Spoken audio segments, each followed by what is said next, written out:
apakah tidak mengkafirkan para pencela agama itu kita ikut kafir gitu loh. Karena mungkin sang penanya ini sudah pernah membaca matan gitu, Matan Awal Kedul Islam yang ketiga, yang bunyinya siapa yang tidak mengkafirkan orang musyrik maka dia apa lanjutannya? Man lam yukaffir al-musyrikin aw syakka fi kufrihim aw sahhaha madhhabahum kafar.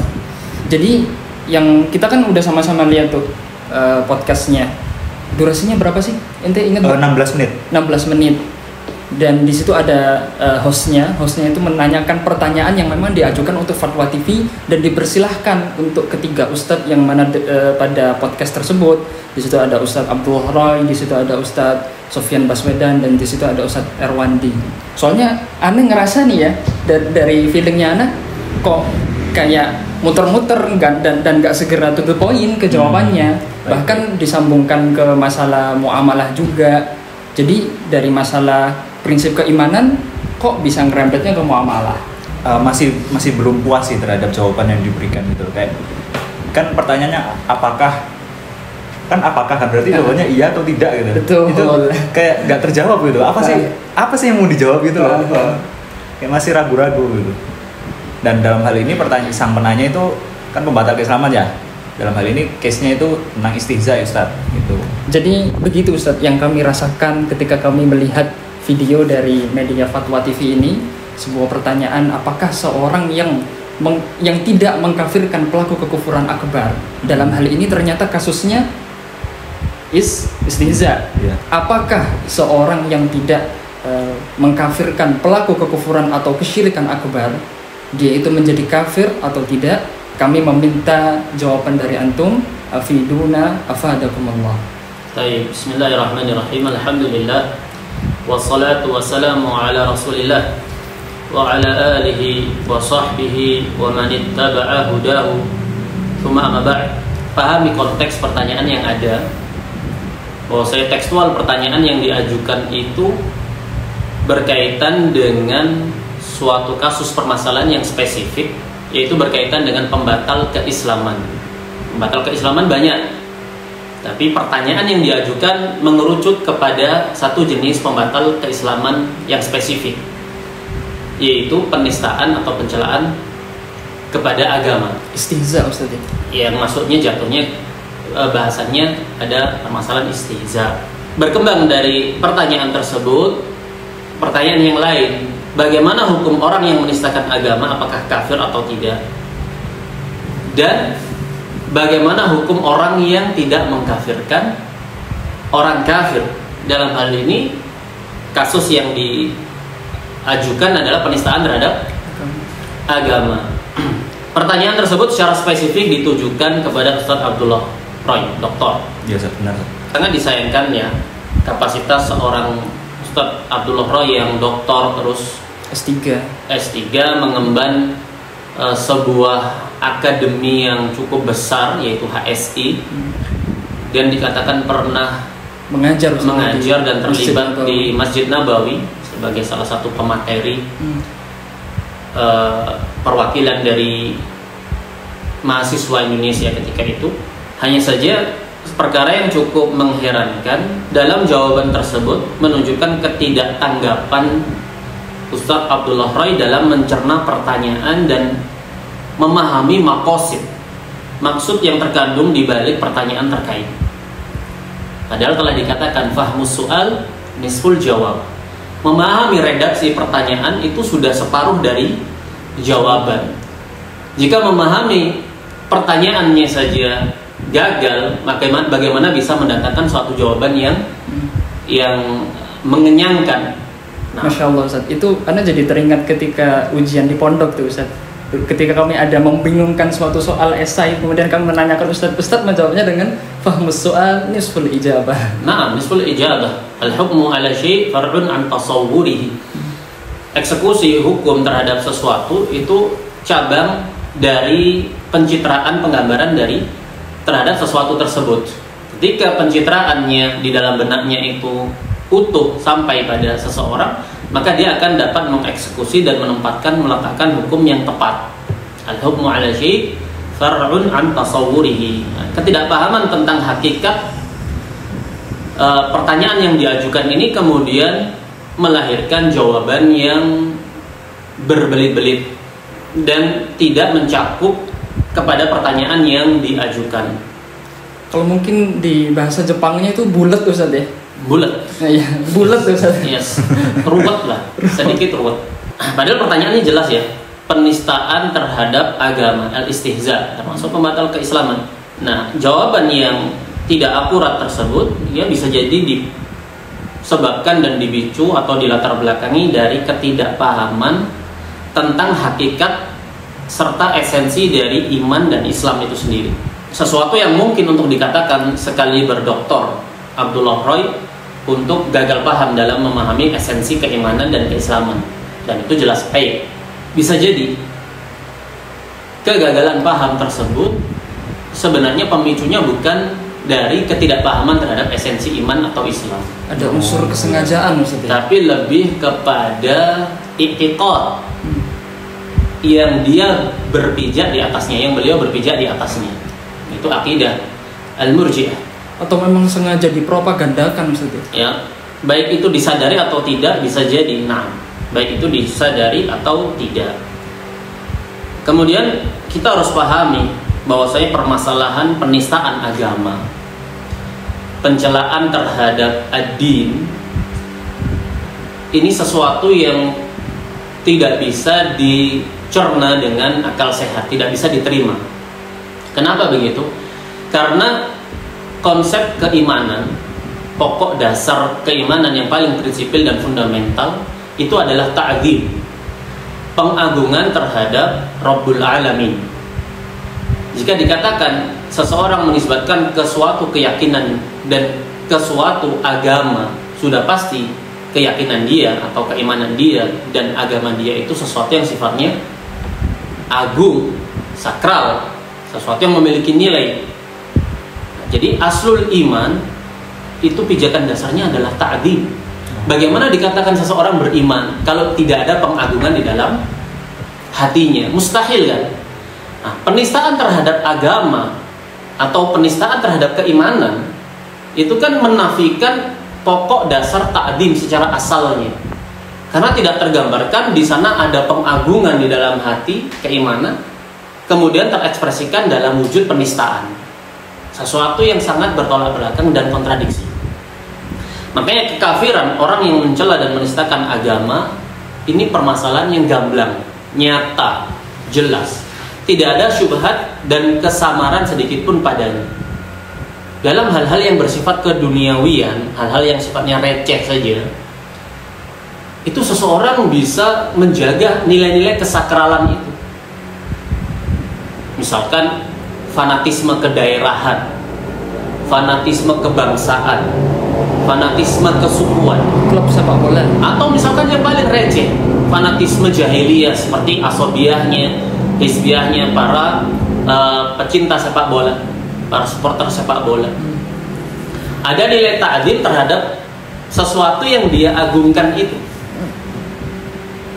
Makanya bahkan sampai-sampai jika lambang atau logo klubnya atau misalkan bendera klubnya itu dihamparkan di mana? Di jalan. Di bawah. Terus ada pemain yang misalkan lewat, dia akan mengambil atau menghindari logo tersebut supaya tidak menginjak. Karena itu ada unsur pride di situ. Pride, kebanggaan, kesakralan lah. Nah, kalau dia sampai menginjak misalkan, akan mendapat respon yang negatif secara natural dan spontanitas akan urf yang ada akan menghukumnya sebagai sesuatu yang pencelaan, penistaan, tidak respect. Ini hal-hal yang sifatnya receh, keduniawian, bahkan jahiliyah. Atau misalkan seseorang yang membanggakan kedaerahan tertentu, kesukuannya, sudah pasti dia akan merasa ya bangga sebagai putra daerahnya. Nah, sesuatu hal yang sifatnya manusiawi dan natural sekali. Nah, hal-hal yang seperti itu saja itu ada nilai-nilai kesakralan, ta'zim. Nah, bagaimana dengan agama yang itu adalah ya bisa dikatakan darah daging jiwanya seseorang, identitas yang paling identik pada diri seseorang yang harganya itu seharga nyawa dia kan, bahkan hembusan nafasnya. Nah, jadi tidaklah tergambarkan ada konsep seseorang beriman terhadap sesuatu kemudian dia menistakan sesuatu tersebut. Ini sesuatu yang sangat bisa dicerna harusnya. Toyib, kita kupas bagaimana jawaban Dr. Abdullah Rai menunjukkan ada ketergelinciran akidah yang akut pada diri beliau dalam masalah iman. Jika kita merujuk kepada makna iman secara bahasa, dalam etimologi bahasa, memang dikatakan iman itu adalah at-tasdiq secara bahasa. Walaupun secara penempatannya dalam syariat dia bukan sekedar tasdiq. Disebutkan oleh Syekhul Islam Ibnu Taimiyah dalam Majmu' Al-Fatawa di jilid ke-7 halaman 638, beliau mengatakan ma'lumun annal imanah wal iqrar la mujarrad tasdiq. Maklum bahwa keimanan dalam etimologi syariat tidak sekedar pembenaran saja. Karena secara bahasa memang iman itu pembenaran di dalam hati. Tapi dia bukan sekedar pembenaran. Dalam syariat, kalau kita bicara tentang etimologi syariat, iman adalah pembenaran yang disertai dengan reaksi. Apa yang ada di dalam batin sudah pasti akan terekspresikan dalam wujud lahir. Ini akidah ahli sunnah wal jamaah.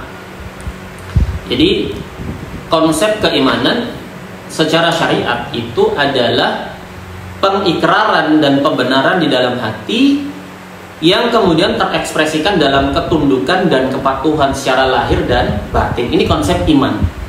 Dalam permasalahan iman ada sekian sekte yang sesat keluar dari akidah ahli sunnah wal jamaah, bahkan sebagiannya keluar dari Islam. Ma'ruf disebutkan dalam kitab-kitab akidah. Di antaranya adalah Al-Jahmiyah. Apa sih konsep keimanan di sisi Al-Jahmiyah?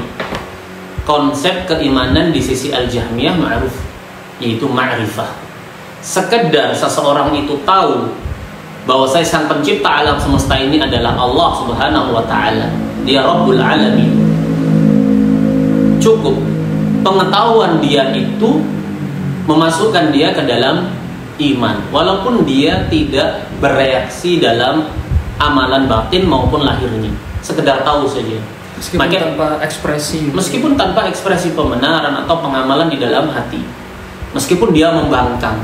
Makanya disebutkan oleh para ulama kelaziman dari konsep ini, iblis itu mukmin karena iblis tahu Allah Subhanahu wa ta'ala. Bahkan tidak tergambarkan dan terbayangkan iblis itu akan menistakan Allah Subhanahu wa ta'ala. Iblis mengagungkan Allah Subhanahu wa ta'ala. Ini iblis. Jadi kadar keimanan konsep di sisi Jahmiyah, konsep keimanan adalah ma'rifah. Pengetahuan bahwa saya Allah adalah Allah cukup, walaupun kamu tidak mengibadahinya. Dan sudah pasti tidak bisa kosong dari ta'zim itu tadi.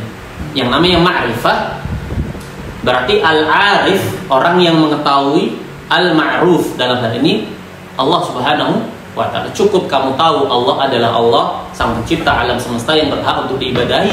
Walaupun kamu tidak ibadahi, maka kamu teranggap orang yang beriman. Jelas konsep Jahmiyah di sini? Jelas. Nah, kelazimannya disebutkan oleh para ulama, iblis itu beriman karena iblis mengetahui Rabbnya. Bahkan iblis mengganggukan Allah. Iblis mengagungkan Allah.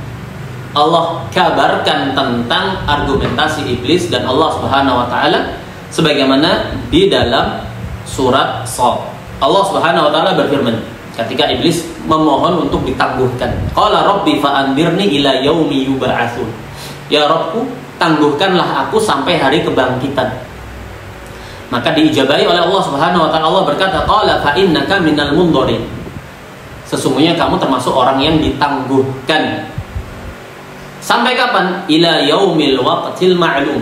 Sampai hari yang telah diketahui ajalnya di sisi Allah Subhanahu wa ta'ala, telah ditetapkan. Kemudian apa katanya iblis? Qala fa bi'izzatika. Iblis berkata, ya Rabb, demi keagungan kamu, demi keagunganmu, demi keperkasaanmu, demi kedikdayaanmu ya Rabb, bentuk pengakuan dan pengetahuan iblis bahwa Allah itu Aziz, yang maha agung, yang maha perkasa. Nah, iblis mengatakan qala fa bi'izzatika la aghwiyannahum ajma'in. Ya Rabb, meminta izin dengan penuh pengakuan bahwasanya Allah adalah Rabb-nya yang menciptakan dia, yang berkuasa mutlak terhadapnya. Iblis mengatakan, wahai Allah, demi keperkasaan engkau benar-benar akan aku sesatkan semuanya, umat manusia itu seluruhnya, illa ibadaka minhum al-mukhlasin, kecuali hamba-hambamu yang ikhlas. Ayat ini menunjukkan bagaimana seorang iblis itu mengagungkan Allah Subhanahu wa ta'ala. Jadi orang yang menistakan agamanya, menistakan Islam, menistakan iman, menistakan Allah Subhanahu wa ta'ala dan syariatnya, ini jauh lebih sesat dibandingkan iblis. Jauh lebih kufur dibandingkan iblis. Masa iya dia mencela Allah Subhanahu wa ta'ala, dia olok-olok Allah Subhanahu wa ta'ala, dia tantang Allah Subhanahu wa ta'ala.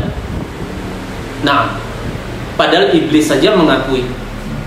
Jadi dari sini kita bisa memahami bahwasanya kasus permasalahan penistaan terhadap agama, pencelaan kepada Allah, ini tidak boleh dan tidak bisa terbayangkan ada pada diri seseorang yang beriman.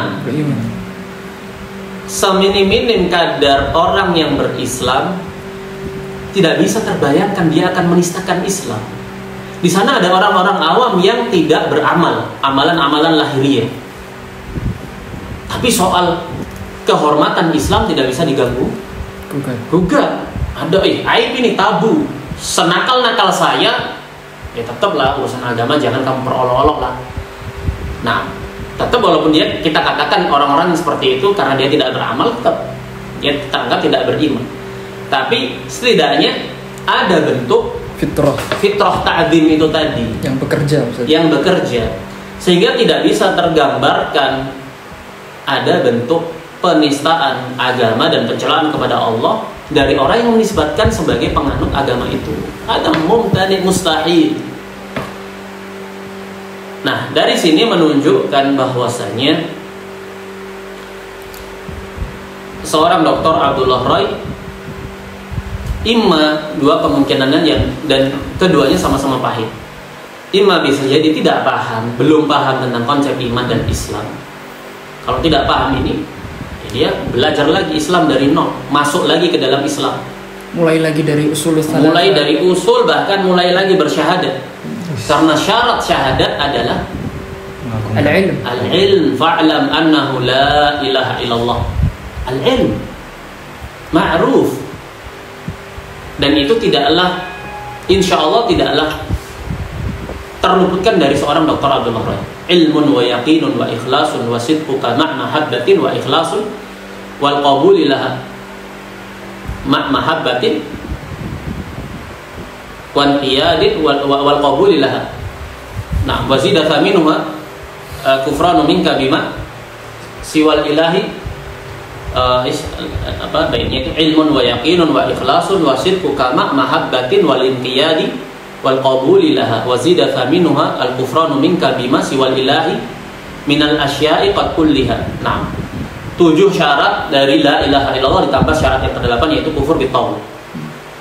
Ada ma'ruf. Nah, aib besar jika tidak diketahui oleh seorang dokter. Syarat yang pertama ilmu. Asyartu, jelas makna syarat, harus ada sebagai keabsahan sesuatu. Jika tertiadakan, bagaimana sesuatu itu ada? Nah, syaratnya adalah ilmu. Fa'lam annahu la ilaha illallah. Kemungkinannya kecil lah kalau beliau tidak tahu. Berarti kemungkinan kedua adalah penyimpangan secara akidah, yang memang pijakan dasarnya, bangunan dasarnya dalam konsep iman itu sudah melenceng dari akidah ahli sunnah wal jamaah. Nah, ini konsepnya.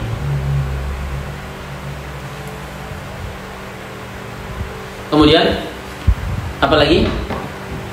Di situ disebutkan ya dari Dr. Abdullah Roy, beliau mengatakan bahwasanya menghukumi dengan kekafiran adalah perkara yang besar, harus berhati-hati, ya kan?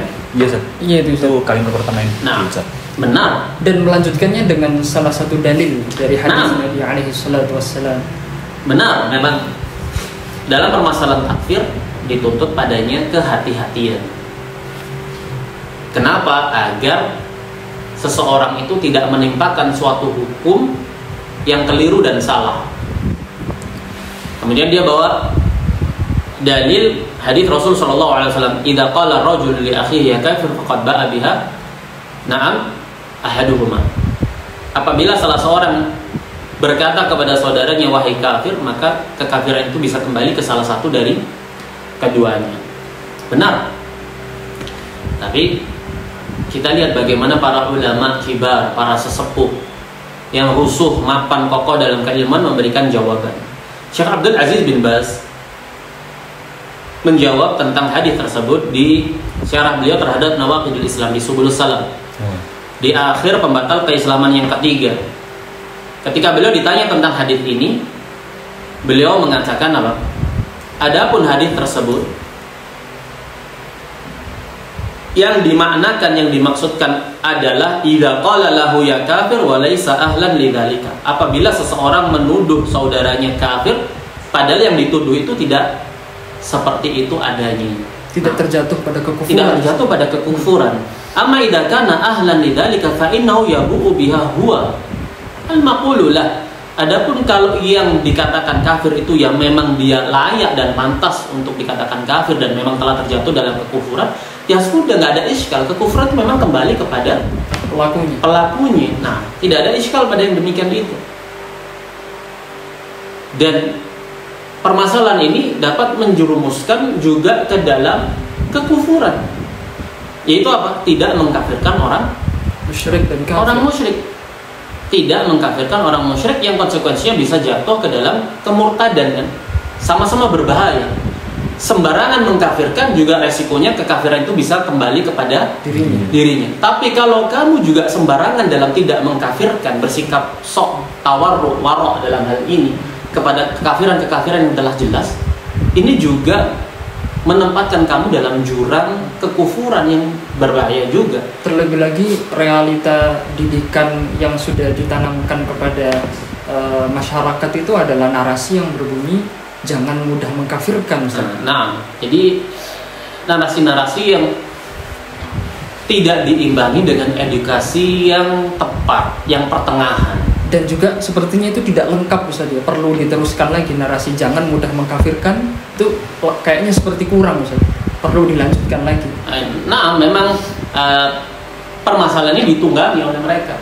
Ditunggangi, diambil sepotong, ditinggalkan potongan yang lain. Kemudian telah jelas ya bantahan terhadap sisi pendalilan tersebut.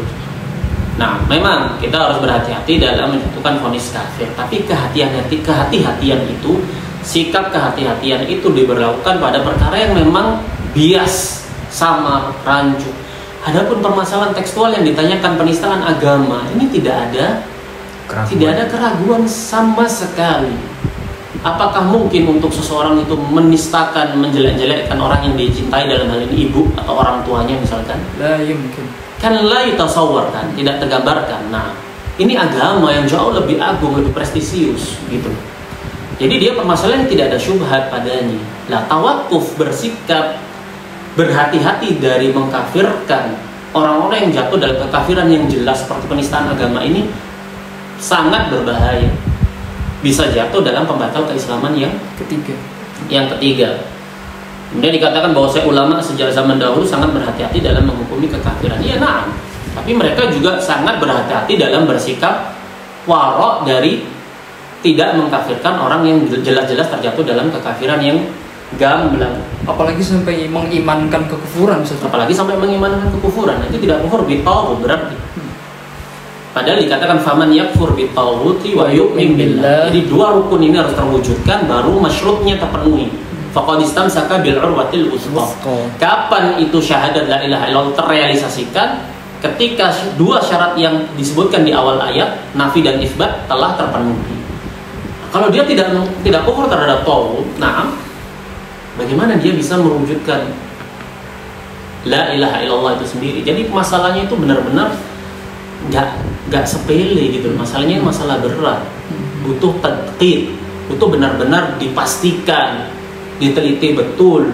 Resikonya jannah wa nar, kamu tergelincir di sini, tidak ada satupun yang bisa menyelamatkan kamu, dan tidak ada satupun yang layak untuk kamu cela kecuali dirimu. Nah, jadi permasalahannya benar-benar kamu itu dituntut untuk mencari tahu, memastikannya. Di sini letak ujiannya kita sebagai seorang hamba, liyabluwakum ayyukum ahsanu amala. Nah, cermat kamu dalam menentukan jawabannya, dalam menjawabnya.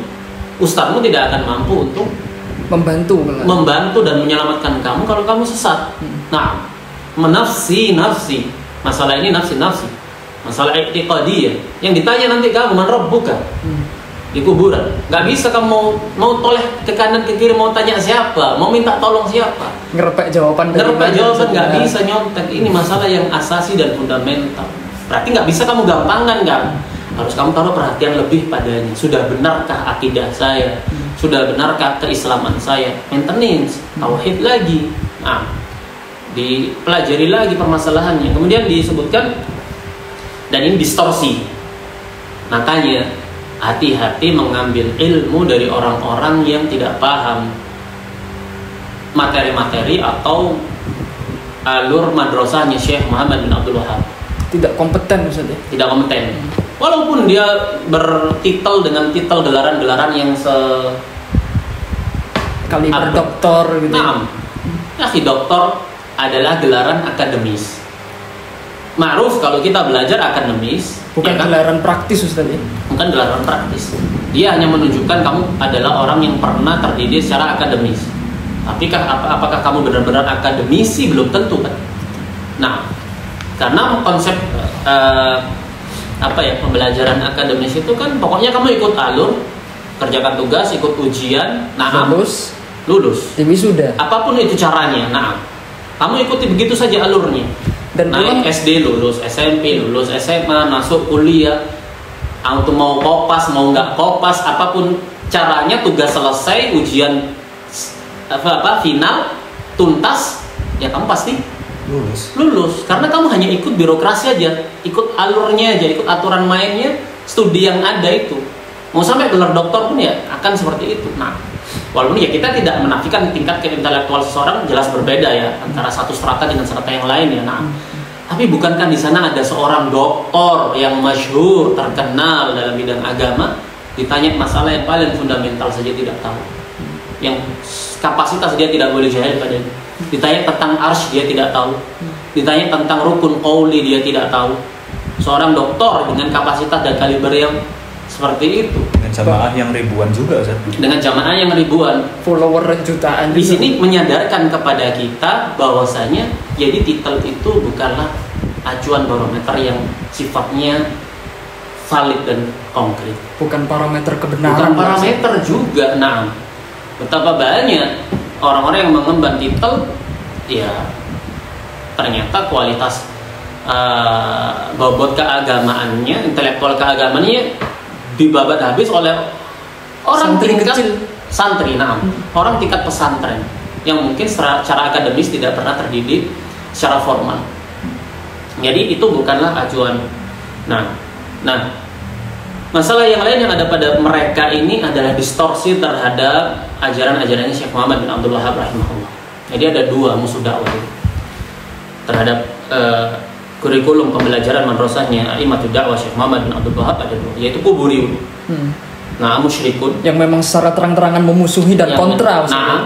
Yang kedua, mereka yang menerima dakwahnya Syekh bil jumlah secara garis besarnya, secara globalnya, tapi mereka mendistorsi ajarannya Syekh, konsep yang diajarkan oleh Syekh, bahkan melanggar usulnya Ustaz. Ya mungkin maksud mereka ingin menepis tuduhan-tuduhan negatif yang diarahkan kepada Syekh dan dakwahnya sebagai khawarij, takfiri, radikal. Mereka ingin menafikan itu, membersihkan dari situ, tapi mereka justru merubah, menyelewengkan dan mendistorsi apa yang memang hak. Begitu. Jadi mereka ingin memoderatkan lah, bagaimana lebih lebih friendly dan lebih moderat. Walaupun itu resikonya adalah ya fatal, kesesatan bagi umat. Kesesatan bagi umat. Jadi itu berkaitan dengan bagaimana Dr. Abdullah Rai mengatakan bahwa pembatal keislaman ketiga maksudnya adalah orang musyrik yang asalnya memang musyrik. Dikatakan begitu kan? Iya, Ustaz. Adapun man lam yukafir al musyrikin, pembatal ketiga kan disebutkan begitu. Lah musyrikin di situ disebutkan katanya adalah Yahudi, Nasrani, dan memang ya, asalnya orang yang memang asalnya musyrik seperti Yahudi dan Nasrani. Padahal di sana dibedakan, kemudian membawakan ayat di surat Al-Bayyinah. Padahal ayat di surat Al-Bayyinah membedakan antara ahlul kitab dan al-musyrikin. Apa ayatnya? Innal ladzina kafaru min ahlil kitabi wal musyrikin wal wawu aqaf yaqtadi taghyir. Berarti ahlul kitab sendiri, al-musyrikin sendiri.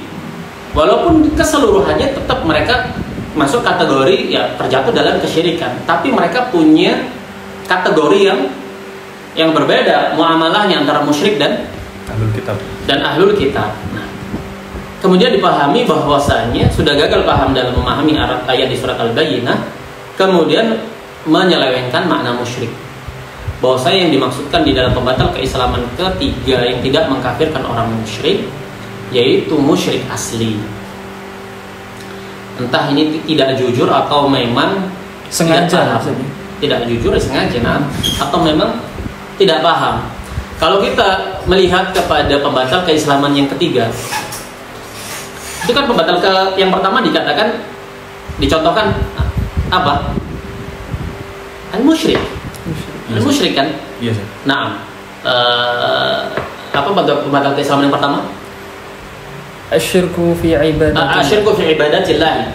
Nah, kemudian dicontohkan kaladiyat bahulil jin aulil kamadiyat bahulil jin aulil qabr. Nah,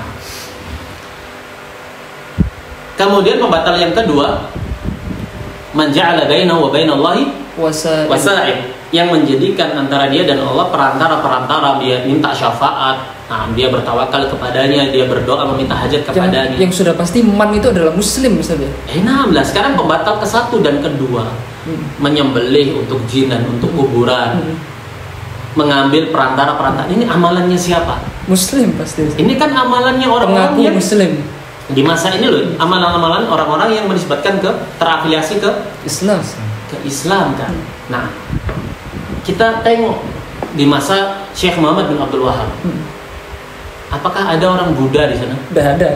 Orang Hindu di Arab itu? Tidak ada. Di Najd ketika itu. Di gurun loh. Iya, di Najd ketika itu siapa orang musyrik ini? Diksi musyrik ini loh siapa? Kamu kan harus tahu siapa sih yang dimaksud musyrik ini? Apakah di sana ada memang Hindu, Buddha, penyembah berhala? Jawabannya tidak. Nah, Najd pada waktu itu orang-orang yang berafiliasi semuanya ke Islam, tapi mereka terjatuh dalam kesyirikan. Kemudian datang pembatal keislaman yang ketiga, dijelaskan man lam yukafir al musyrikin. Nah, siapa musyrikin ini? Musyrikin yang telah dibahas di pembatal ke-1 dan kedua. Ini yang pertama.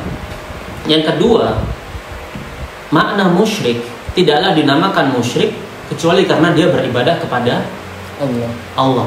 Tidaklah seseorang dinamakan musyrik kecuali karena dia beribadah kepada Allah. Hanya saja dalam ibadah dia kepada Allah, dia beribadah kepada selain Allah. Mempersekutukan namanya. Berarti dia ibadahi Allah, dia ibadahi selain Allah. Bersamaan dengan dia ibadahi Allah Subhanahu wa taala. Lah, Allah itu siapa? Allah adalah Rabbnya para nabi. Mereka beriman nggak kepada Muhammad SAW? Beriman. Allah di situ siapa? Rabbnya Muhammad SAW. Berarti diksi musyrik kepada orang-orang yang memang terafiliasi kepada Islam. Tidak dinamakan musyrik kecuali karena dia beribadah kepada Allah. Makanya dinamakan musyrik karena mempersekutukan. Kalau secara asal sudah tidak beribadah kepada Allah, beribadah kepada dewa-dewa misalkan, kepada dewi-dewi, kepada sapi, kepada ini tidak termasuk dalam bahasan yang sedang dibahas oleh Syekh. Nah, jadi gagal memahami tentang pembatal keislaman ketiga tentang diksi al-musyrikun di situ. Dan ini rata-rata yang dipahami oleh mayoritas mereka. Jadi membawa diksi musyrik adalah musyrik asli. Gagal paham. Padahal di risalah yang lainnya Qawaidul Arba, Syekh Muhammad bin Abdul Wahab menegaskan apa? Kaidah ke-1 sampai ke-4.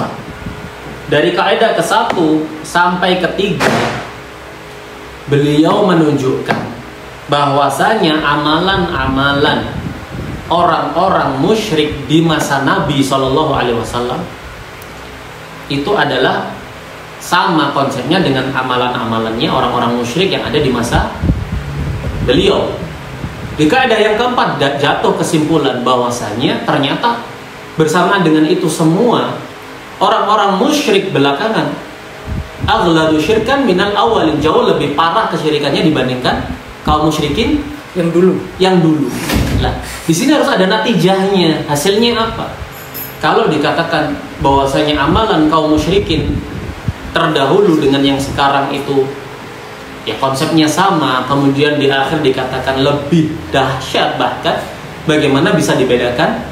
Secara hukum syariat itu tidak membedakan sesuatu yang sama dan tidak menyamakan sesuatu yang berbeda. Apalagi ketika realitanya bahkan telah disebutkan yang sekarang ini kesyirikannya jauh lebih syirik daripada yang dulu. Nah, dan bagaimana bisa kalau begitu yang sekarang nggak syirik atau dikatakan syirik tapi masih muslim, dan yang di masa itu dikatakan tidak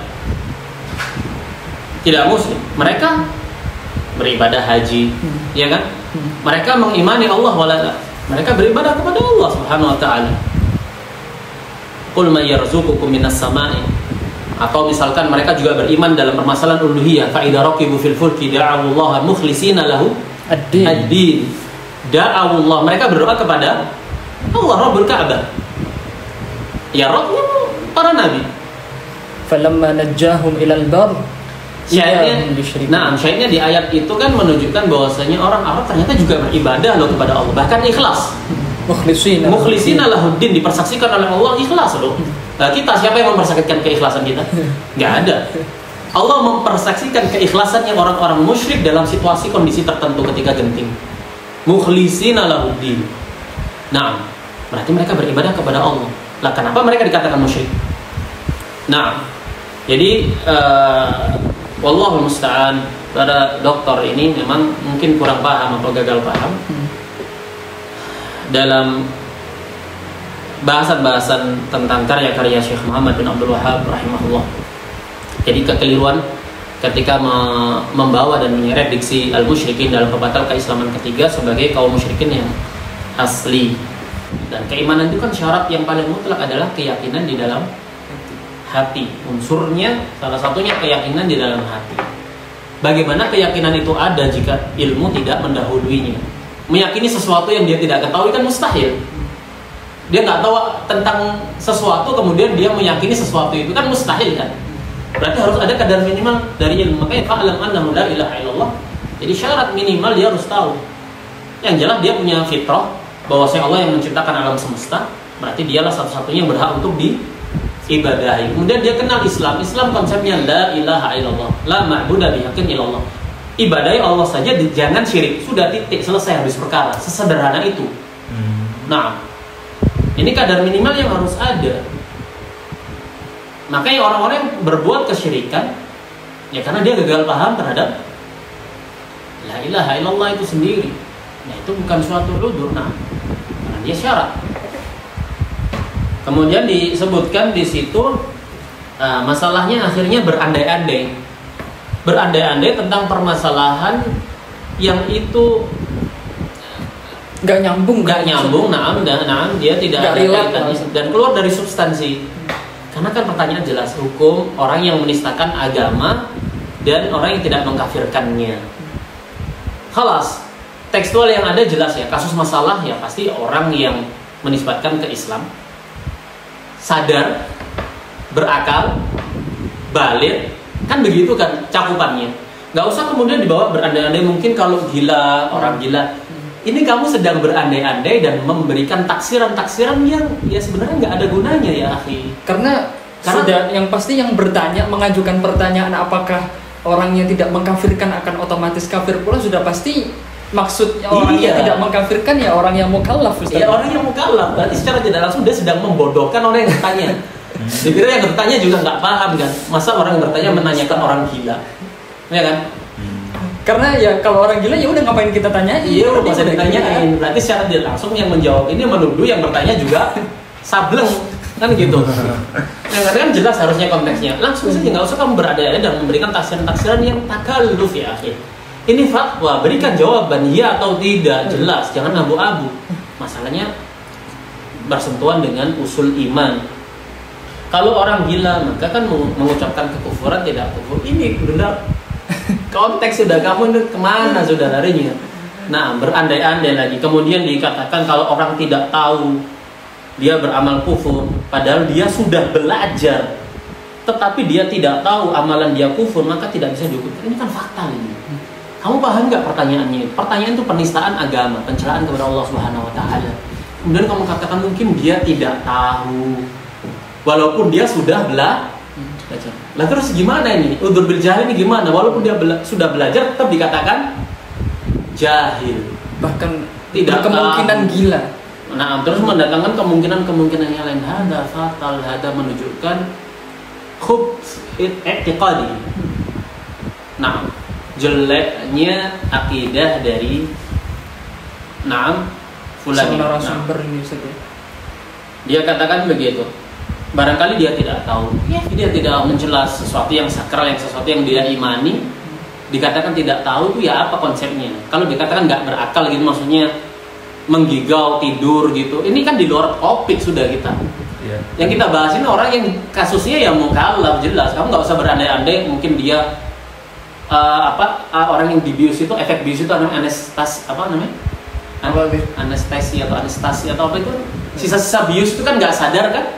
Orang habis bius total operasi itu, misalkan dia menggigau-migau, ini masalah-masalah eksternal yang ya bisa jadi, tapi bukan dalam konteks bahasan ini. Kamu nggak usah berandai-andai gitu, nggak usah memaksa ke sana. Yang jelas-jelas aja, nggak usah mengkaburkan permasalahan. Kemudian dikatakan bahwasanya mungkin dia tak berilmu, dia bodoh, tidak berilmu, tapi katanya sang penjawab nih kalau siapa? sudah belajar. Penjawab nih siapa? Ya Dr. Abdullah Roy dalam hal ini kan. Walaupun dia sudah belajar tapi tetap tidak tahu kifada. Berarti ya sudah, kamu nggak usah belajar itu, nggak usah tidak tahu aja. Berarti kalau begitu kejahilan itu adalah keselamatan. Daripada kamu tahu malah tegak hujah, mending kamu jahil saja. Orang memperturutkan hawa nafsu itu enak kok. Ngapain kita harus payah tahu? Jadinya kita akhirnya kita tahu sesuatu haram, jadinya nggak. Mending kita nggak usah tahu lah kalau berzina itu haram, kalau ini haram, kalau itu haram. Kalau perlu nggak usah mondok, nggak usah belajar nahwu, nggak usah belajar akidah. Ya kalian juga nggak usah ngajar. Kalian juga nggak usah ngajar. Biar hujah nggak tegak kepada mereka, kepada umat manusia kan jadinya begitu nanti. Ngapain juga diutus Rasul akhirnya? Akhirnya kan jadi orang tegak hujah jadinya. Yang penting nggak usah aja, biarkan manusia dalam kejahilan, kebodohan. Karena kebodohan adalah keselamatan, ini kekonyolan. Ada akidah muskilahnya orang-orang yang berjubah berkedok dakwah salafiyah di masa ini. Ya seperti ini rata-rata akidahnya mereka. Rusak. Jadi seperti itu ya yang dibahas oleh Dr. Abdullah Roy. Kemudian membawa permasalahan kepada masalah-masalah yang berandai-andai dengan sesuatu yang ya takalluf kalau Anda lihat. Wallahu a'lam. Berkaitan dengan permasalahan pembatal keislaman yang ketiga, man lam yukafir al-musyrikin au syakka fi kufrihim au sahaha madhhabahum kafara ijma'an. Siapa yang tidak mengkafirkan orang musyrik dan atau ragu atau membenarkannya, maka dia kafir pula secara ijma'. Dan al-lajnah ad-daimah diketuai oleh Syekh Abdul Aziz bin Baz rahimahullah, memiliki fatwa yang jelas dalam masalah ini yang menunjukkan bahwasanya permasalahan ini besar dan bukan sepele. Permasalahan yang beresiko besar, memurtadkan orang yang memberikan udzur kepada pelaku kekufuran. Disebutkan dalam fatwa Lajnah Daimah di jilid yang kedua halaman 99. Lajnah Daimah membahas tentang bagaimana sikap kita terhadap saudara-saudara kita yang secara asal dia ahli tauhid, tidak terjatuh dalam kesyirikan. Hanya saja dia bersikap tawakuf, na'am, untuk memvonis kafir orang-orang yang terjatuh dalam kesyirikan akbar. Dalam hal ini dicontohkan penyembahan terhadap kuburan. Kita baca redaksi dari Lajnah. Beliau mengatakan di akhir wabida. Maka dari ini semua setelah memaparkan bahasan yang ada, wabida, dan dengan dasar yang demikian ini yu'lamu, menjadi dapat diketahui annahu la yajuzu li ta'ifatil muwahhidin, enggak boleh bagi sekelompok dari kalangan ahli tauhid alladzina ya'taqiduna kufra ubadil qubur, yaitu yang meyakini kafirnya para penyembah kubur. Naam, jadi tekstual yang ditanyakan di sini kasusnya penyembahan terhadap kubur. Orang-orang ahli tauhid yang meyakini kafirnya para penyembah kubur, tidak boleh bagi mereka untuk an yukaffiru ikhwanahum al-muwahhidin, untuk dia memvonis saudara-saudaranya dari kalangan ahli tauhid juga, sesama ahli tauhid. Ya, kita katakan sajalah orang-orang yang berkedok salafi sekarang ini, ya kan, yang menisbatkan diri ke dalam dakwah tauhid dan dakwah salafiyah lah, komunitas sunnah sunnah atau salafi. Mereka katakan yang mereka kan yang memberi udzur para penyembah kubur.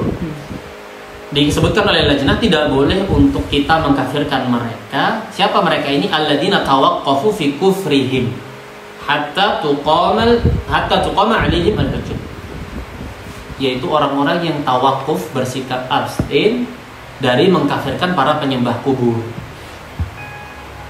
Nah, kita kafirkan atau tidak ini orang-orang yang memberikan udzur, yang bersikap ya udah, ya mencari-carikan udzur seperti para dokter yang na'am.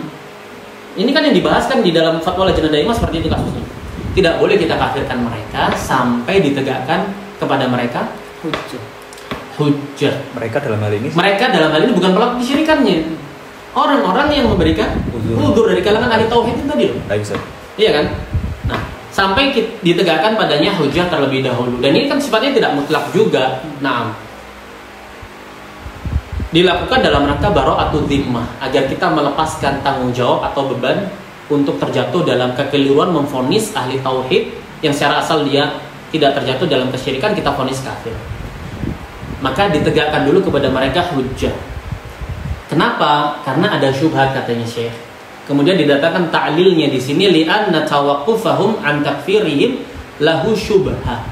Karena ketika mereka yang menisbatkan ke dakwah salafiyah ini, ahli tauhid ini katanya, ketika tawakuf memberikan udzur kepada pelaku syirik akbar, para penghamba kubur, tidak mengkafirkan mereka, memberikan sekian udzur kejahilan kepada mereka, ada syubhat pada mereka. Pada siapa? Pada para pemberi udzur ini, para ahli tauhid ini. Ada syubhat dari sisi apa? Dari sisi orang-orang yang melakukan kesyirikan terhadap kuburan itu menisbatkan terafiliasi kepada Islam, sholat, puasa, zakat, umroh, amalan-amalan dohir. Ada dua amalan dohir yang bagi mereka itu membingungkan. Bagi mereka, amalan dohir kekufuran, yaitu syirik kepada kuburan, dan amalan dohir berupa afiliasi kepada Islam dan amalan-amalan Islam, sholat, puasa, dan yang lainnya. Nah, syubhat bagi mereka untuk mengkafirkan. Maka kita tidak bisa mengkafirkan, katanya Al-Lajnah ini, jangan kita kafirkan mereka yang memberikan udzur sampai ditegakkan pada mereka, sudah dijelaskan bahwasanya nggak ada udzur pada orang-orang musyrik itu, mereka itu kafir. Nah, mereka telah mencederai asluddin, pokok dasar tauhid, tidak mewujudkan rukunnya. Bagaimana bisa dikatakan mereka berislam, bertauhid? Kita katakan seperti itu. Dan ini dalam rangka juga penegakan hujah kepada mereka ini. Momen kita duduk di sini menegakkan hujah kepada mereka. Tolong rujuk kembali, teliti kembali, bahas lagi permasalahan dengan teliti. Kalian terancam dalam jurang kemurtadan ini. Nah, Nah, ini yang dibahas ini permasalahan ketika ada syubhat padanya. Nah, sekarang pencelaan dan penistaan kepada agama, apakah dia termasuk permasalahan yang ada syubhat padanya? Sehingga tidak butuh untuk kita tegakkan hujah kepada kalian ketika kalian memberikan udzur kepada penista agama. Jelas bahasannya? Jelas. Nah, apakah konteks orang yang memberikan udzur kepada penista agama disamakan dengan konteks di fatwa ini orang yang memberikan udzur kepada penyembah kubur? Dikatakan oleh lajnah, penyembahan terhadap kubur terkadang ada padanya syubhat bagi orang yang memberikan udzur. Tapi penistaan agama ini tidak terbayangkan karena dia menafikan aslu ta'zim kan. Nah, bahasan ini di dalam lajnah harusnya menggugah kesadaran kita semua. Mereka-mereka yang memberikan udzur itu sedang menempatkan satu langkah kaki mereka di jurang kekufuran, atau bahkan sudah murtad. Nah, atau bahkan sudah murtad. Nah, ini kita bahas secara ilmiah. Man lam yukafir al-musyrikin aw syakka fi kufrihim aw sahha madhhabahum kafara ijma'an. Nah, tidak kufur kepada tauhid.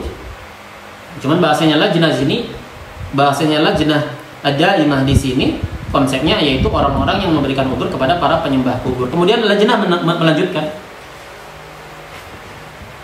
li'anna tawaqqufahum an takfirihim lahu syubhah wa hiya i'tiqaduhum annahu la budda min iqamatil hujjah ala ulaikal quburiyyin qabla takfirihim bi khilafi man la syubhata fi kufrihi kal yahudi wan nasara wa syuyu'iyyin wa asbahihim. Kemudian lajnah mengatakan, kenapa sih saudara-saudara kita dari kalangan ahli tauhid tadi, orang-orang yang aku salafi itu tadi, yang memberi udzur ya, yang memberikan udzur tadi, kenapa kok kita tidak kafirkan langsung? Al-Lajnah Daimah menempatkan di sini ya bara'atu dhimmah lah, kehati-hatian, ihtiyat, berjaga-jaga. Kita tidak kafirkan mereka kecuali setelah kita jelaskan. Mungkin pada mereka ada syubhat yang harus dijelaskan. Nah, apa syubhatnya? Syubhat yang ada pada mereka salafiyun itu. Nah, kita tidak boleh mengkafirkan orang musyrik kecuali setelah kita tegakkan hujjah. Padahal hujjah itu telah tegak seiring dengan sampainya risalah. Dan juga Islam itu sendiri punya syarat kan.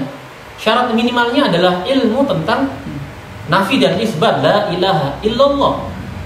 Ini konsep Islam harus paham dulu, harus dipahami sesuai ahli sunnah. La ilaha illallah itu harus diyakini dalam hati, di mana keyakinan itu sudah didahului oleh ilmu, diucapkan dengan lisan syahadat, diimplementasikan dalam amalan lahiriah. Ini konsep la ilaha illallah dalam akidah ahli sunnah. Nah, adapun dikatakan sah la ilaha illallah seseorang walaupun dia tidak mengamalkan la ilaha illallah, ya ini kan kontradiksi yang hebat, menunjukkan penyimpangan mereka yang aku dalam masalah akidah tentang keimanan ini. Nah, baik. Kemudian Al-Lajnah Daimah mengatakan beda dengan yang tidak ada syubhat padanya, pada kekufrannya, seperti Yahudi, Nasoro, orang-orang komunis dan yang semisal mereka. Fahaula la syubhata fi kufrihim. Orang-orang yang semisal itu nggak ada kesamaran, kerancuan atas kekafiran mereka. Kemudian diatof wala fi kufri man lam yukaffir hum. Tidak ada kerancuan sedikit pun, syubhat sedikit pun atas kafirnya orang yang tidak mengkafirkan mereka.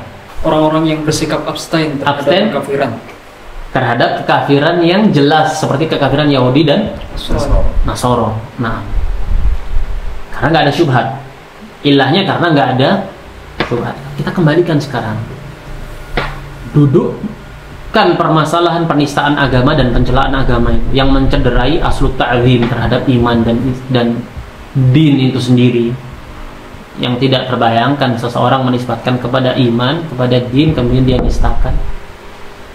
Nah, apakah ini termasuk permasalahan yang rancu? Mungkin dikatakan syubhat ataukah tidak? Sehingga tawakuf dalam masalah ini itu memurtadkan pelakunya.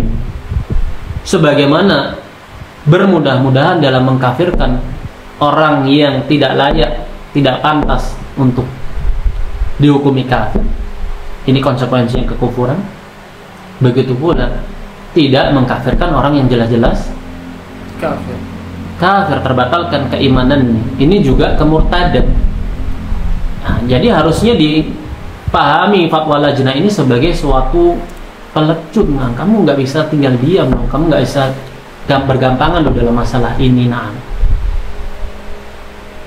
jadi keduanya berbahaya. Bermudah-mudahan dalam takfir, tapi bersikap tawakuf atau warok dalam masalah takfir yang jelas kafirannya, ini memurtadkan pelaku. Wal'iyadzubillah. Jadi dari sini ya kita bisa pahami bahwasanya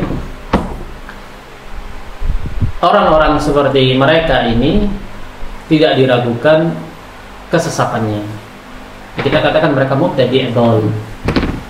Kita katakan mereka mubtadi' dhal, tidak boleh diambil ilmu dari mereka. Ini seminim-minimnya. Kalau kita mau taksirkan seminim-minimnya.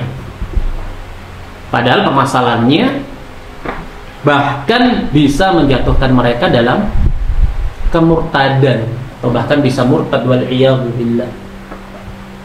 Nah, jadi masalahnya kan bahaya. Ini yang dijawab oleh mereka, oleh Dr. Abdullah Roy. Silahkan merujuk ke Fatwa Lajnah Ad-Daimah di jilid kedua halaman 99 ini.